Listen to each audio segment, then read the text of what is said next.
উপদেষ্টা পরিষদের যে ফিটনেস তা দিয়ে জাতীয় নির্বাচন করা সম্ভব নয়, বলছেন নূর। এদিকে উপদেষ্টা আসিফের দুটি অস্ত্রের লাইসেন্স কুমিল্লা থেকে ইস্যু হয়। জানাবো রাতের ভোট স্বীকার করলেও কৌশলী ছিলেন নুরুল হুদা।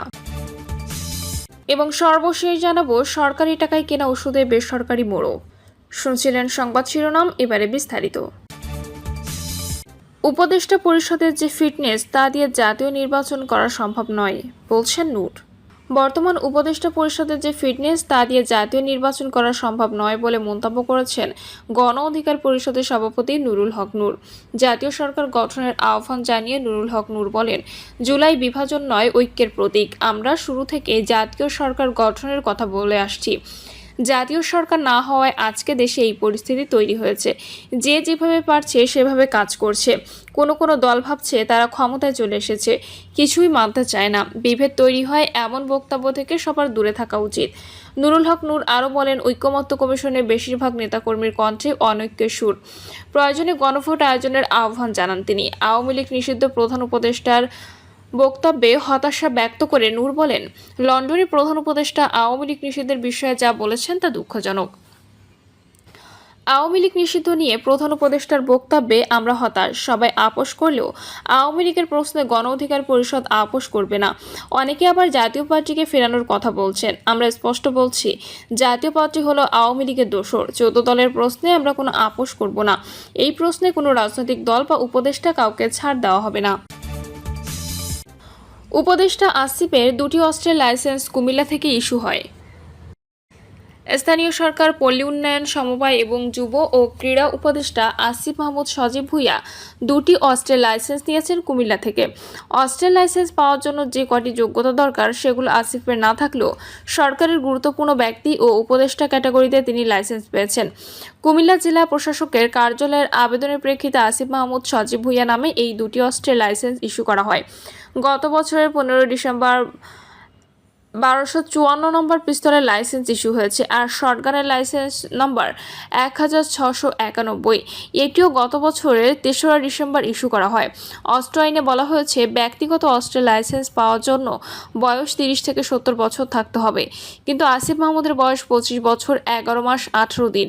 এছাড়া পিস্তল, রিভলভার ও রাইফেলের ক্ষেত্রে আবেদনের আগের 3 অর্থ বছর ধারাবাহিকভাবে 3 লাখ টাকা আয়কর দিতে হয়, আর শটগানের ক্ষেত্রে 1 লাখ টাকা আয়কর দিতে হয়। এছাড়া অস্ত্র আইনে বলা হয়েছে, স্পিকার, ডেপুটি স্পিকার, মন্ত্রী, প্রতিমন্ত্রী, উপমন্ত্রী সমমর্যাদা প্রাপ্ত ব্যক্তিদের ক্ষেত্রে আয়কর পরিশোধ বাধ্যবাধকতা থাকবে না।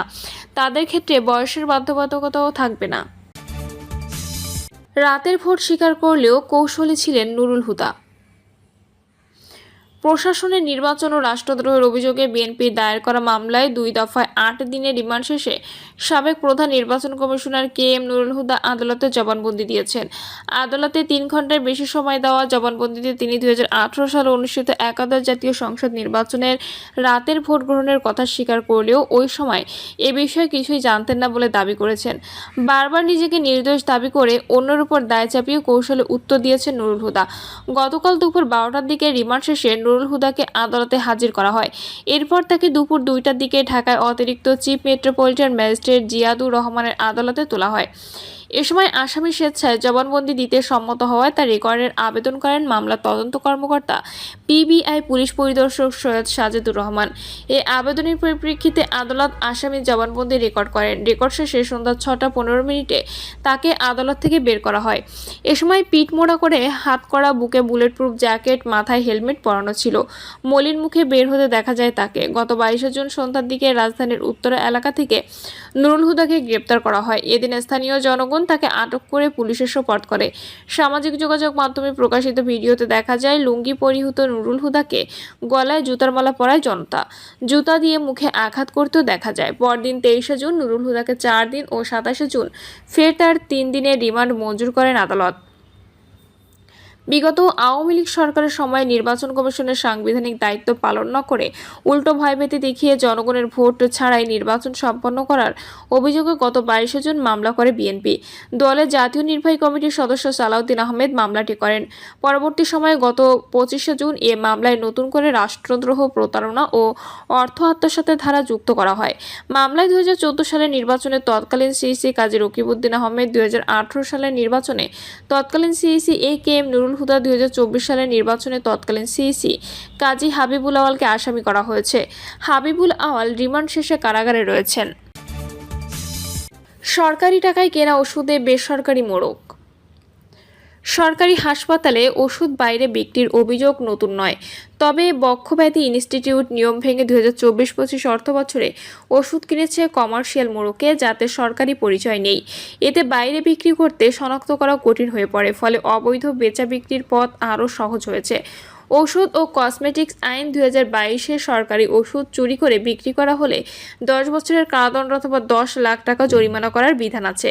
পাশাপাশি সরকারি ওষুধ চেনার জন্য পাতা, বোতল বা প্যাকেটে লাল, সবুজ রং এবং সরকারি সম্পত্তি বিক্রির জন্য নহে লিখে রাখার বিধানও যুক্ত করা হয় ক্রয় কার্যাদেশে। সম্প্রতি এই বিধান লঙ্ঘন করে ওষুধ গ্রহণ করেছে জাতীয় বক্ষব্যাধি ইনস্টিটিউট ও হাসপাতাল। নাম প্রকাশ না করার শর্তে প্রতিষ্ঠানটি একজন কর্মকর্তা বলেন, সরকারি ওষুধ কোম্পানি ইডিসিএল সরবরাহ করা ওষুধ নিয়ে নিয়ম মেনে দেওয়া হয়েছে। এর বাইরে আলেয়া কর্পোরেশনের কাছ থেকে 2024-25 অর্থবছরে 5 কোটি টাকার ওষুধ নেওয়া হয়েছে। এগুলোই মূলত নিয়ম ভেঙে লাল, সবুজ মোড়কের পরিবর্তে কমার্শিয়াল প্যাকে দিয়েছে। এগুলো রিসিভ করতে একটি সিন্ডিকেট উচ্ছ্বাস নিয়েছে। এরাই এই ওষুধ বাইরে বিক্রির টাকার ভাগ পান। এ নিয়ে কর্তৃপক্ষের অনিয়মের বিষয়ে ভ্রুক্ষেপ নেই, বরং তাদের কাছে জানতে চাইলে সাংবাদিক কিভাবে জানলো এ নিয়ে ব্যস্ততা বেশি দেখা যায়।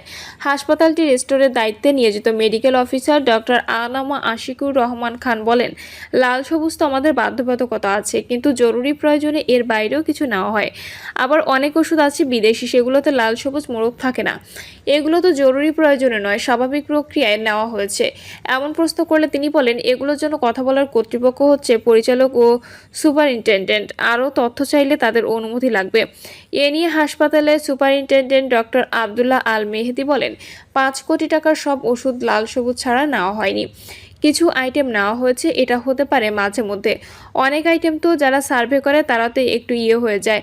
আবার অনেক সময় কম আইটেম হলেও প্রত্যাশিত প্যাক করে দিতে চায় না কোম্পানিগুলো, তখন কনসিডার করতে হয়। তারপরও যাই হোক, নিয়মের ব্যত্যয় হওয়া উচিত নয়।